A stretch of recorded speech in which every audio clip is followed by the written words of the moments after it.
Hi, everyone. Harry here to talk about the grievous and horrifying threats of Trump's army to the whole criminal justice process of Trump's 4 indictments, if it wasn't already complicated enough.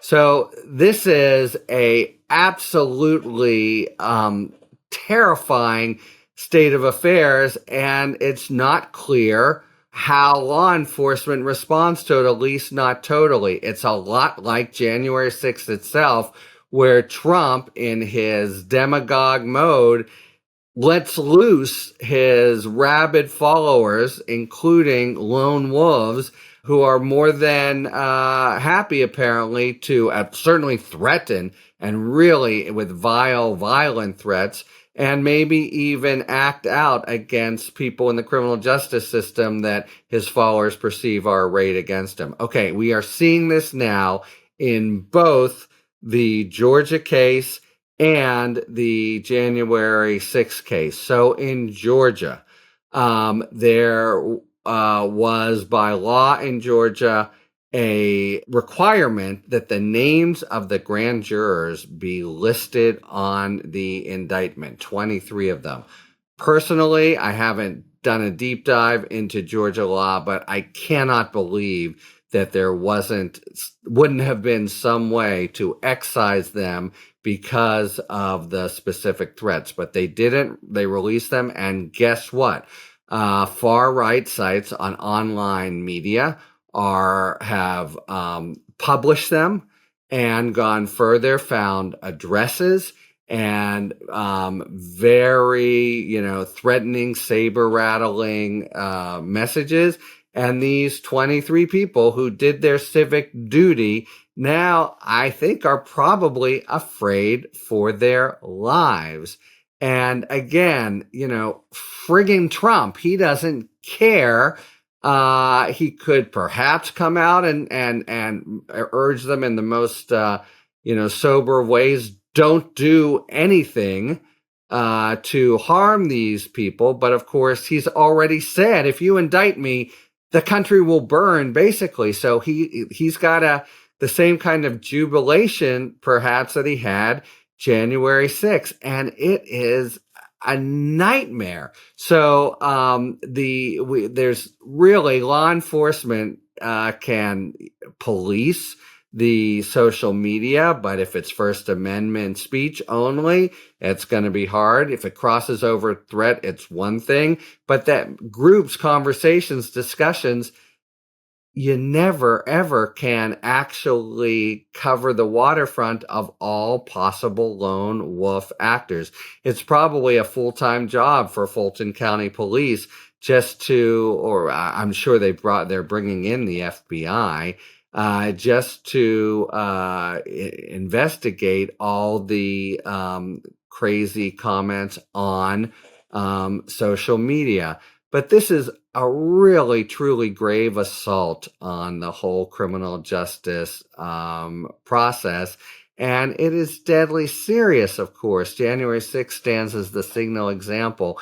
But can anyone be confident that these people won't be terrorized in some way, even in sort of cowardly, break their windows kind of way? It's really like the Deep South in the civil rights era, and the potential for lawlessness, again, for bringing charges against a president and 18 others based on a huge compendium of evidence that they've broken the law. So this is a really grievous situation. One's inclined usually to say, oh, they're just talking and trying to, act tough and draw attention and frighten people.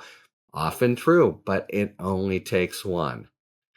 And speaking of it only takes one, let's go over to the January 6th trial, where Judge Tanya Chutkan is presiding. And a lone wolf, in fact, left a message with a vile, threatening, racist message for Tanya Chutkan, who is African American.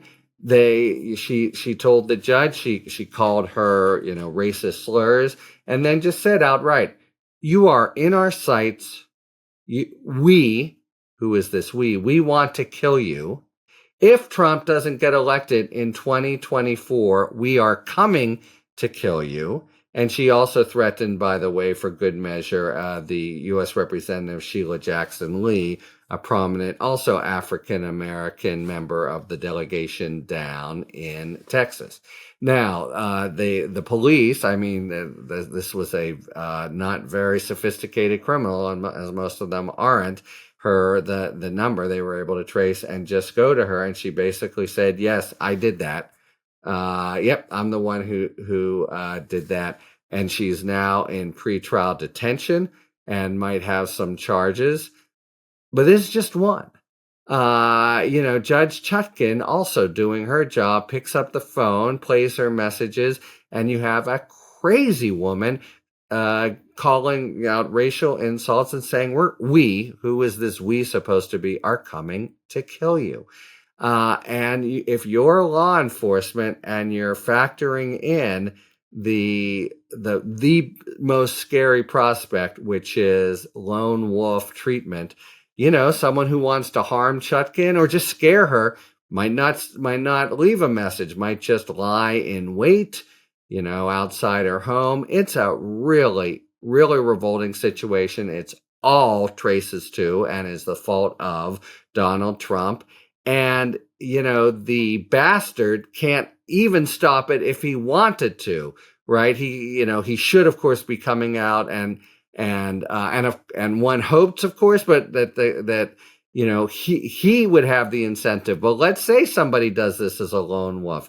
It's going to be hard for a judge to say, well, therefore, Donald Trump, since your followers are so terrible, we are going to put you in jail. But they would, I think, put him under a gag order.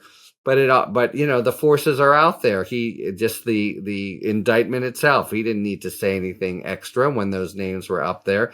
The rabid, crazy, violent, revolting, repugnant MAGA crew was ready to go in what can only be called terrorism.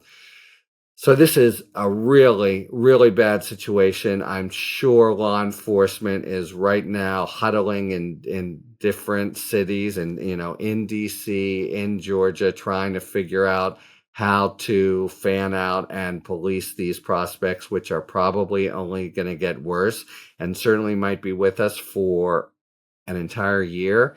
It is the wages of demagoguery and autocrat rule that Trump imposed and would impose again. It is a total potential stake in the heart of the rule of law and the process of dispute resolution in this country. It is frigging disgusting, and it is not clearly soluble.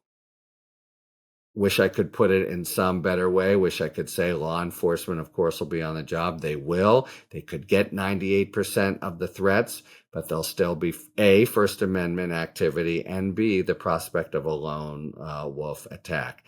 It is woeful. And thank you very much for this one, Donald Trump. Such a nauseating and terrifying state of affairs. Talk to you later. Thanks for tuning in. If you enjoyed this video and other Talking Feds content, please take a second to like and subscribe. Talk to you later.